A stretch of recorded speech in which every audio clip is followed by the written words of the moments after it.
Bienvenue dans cette nouvelle vidéo de Lexical Info. Soro impliqué dans une affaire de recrutement de soldats au Burkina. N'oubliez pas de vous abonner juste en bas de cette vidéo. Jeune Afrique a éventé une affaire de coup d'État contre la Côte d'Ivoire en préparation depuis le Burkina Faso. Ci-dessous le récit. Tout part de l'exploitation d'une information par les grandes oreilles ivoiriennes, laquelle aboutit à l'arrestation, à Abidjan courant janvier, du nommé Assissé soupçonné d'être impliqué dans une tentative de déstabilisation du gouvernement ivoirien. Il a révélé un plan où environ 50 jeunes ont été recrutés pour être formés aux techniques de combat hors du pays, avec le Burkina Faso comme destination possible. Toujours selon Jeune Afrique, ces jeunes, répartis en groupes de 5, ont commencé à quitter la Côte d'Ivoire en janvier. Leur voyage les a menés vers la ville de Bobo-Dioulasso au Burkina Faso, puis vers la capitale, Ouagadougou.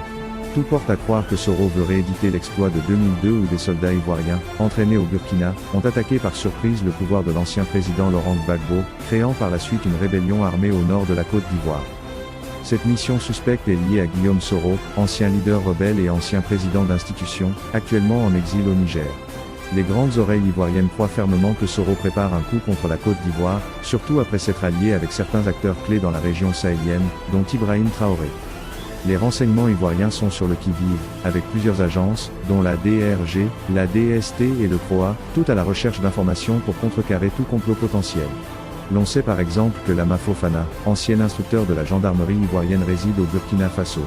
Il serait celui qui est chargé de recueillir les combattants ivoiriens et de les entraîner en collaboration avec les instructeurs russes. Les tensions montent également du côté du Burkina Faso. Le capitaine Ibrahim Traoré, leader de la junte au pouvoir, a publiquement critiqué la Côte d'Ivoire, accusant le pays d'abriter des fauteurs de troubles qui menacent son gouvernement.